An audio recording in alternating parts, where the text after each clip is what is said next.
Black Adam hits theaters tomorrow night, and the reviews are already in from the critics with Rotten Tomatoes. So far, the tomato meter is at a 54%, and they consider it rotten. I want to dive in a little bit further into this and see what we see from the actual top critics that they have. One top critic, Jordan Hoffman, says there's not much to stew on with Black Adam once you have left a theater, except to be somewhat amazed at how the story commits, but doesn't commit, on the actual political situation in the Middle East.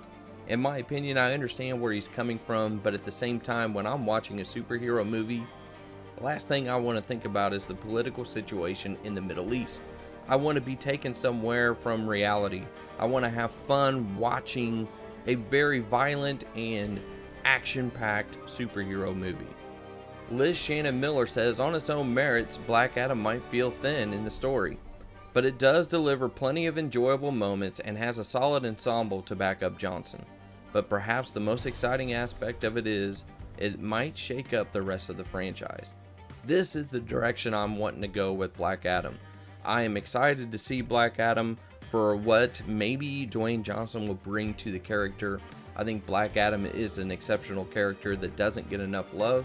But most of all, I am hoping and praying that this sets up the rest of the DCEU. We all know by now that Henry Cavill's probably going to end up appearing in the end credit scene. But that is not the only thing that I want to see. I have a feeling that Black Adam and Shazam are going to have to meet at some point. I mean, it just makes sense with what is in the comics. And then I hope and pray that we get what we all really want to see, Superman against Black Adam.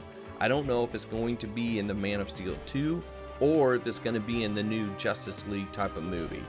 But it has to be something big. I also want to talk about Rotten Tomatoes right now.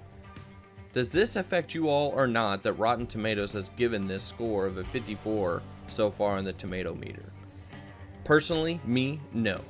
This is the same people that give Thor Love and Thunder a 64% on tomato meter. And let's be honest, we all know what Thor Love and Thunder was. If it wasn't for the last act in that movie, it would be one of the worst Marvel movies ever.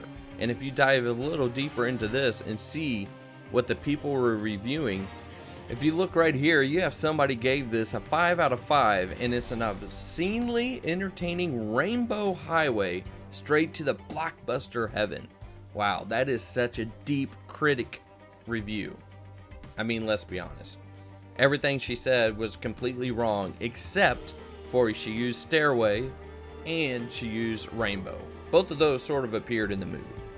All in all, Rotten Tomatoes has really went in the wrong direction for me. They don't give the reality of what the audience score is going to be for this. I hope the audience score is at least in the 80s, maybe even the high 70s. But I do worry that this 54% tomato meter will affect some people going to watch it in the first weekend. They're going to wait to see what everybody else says about it before they go watch it.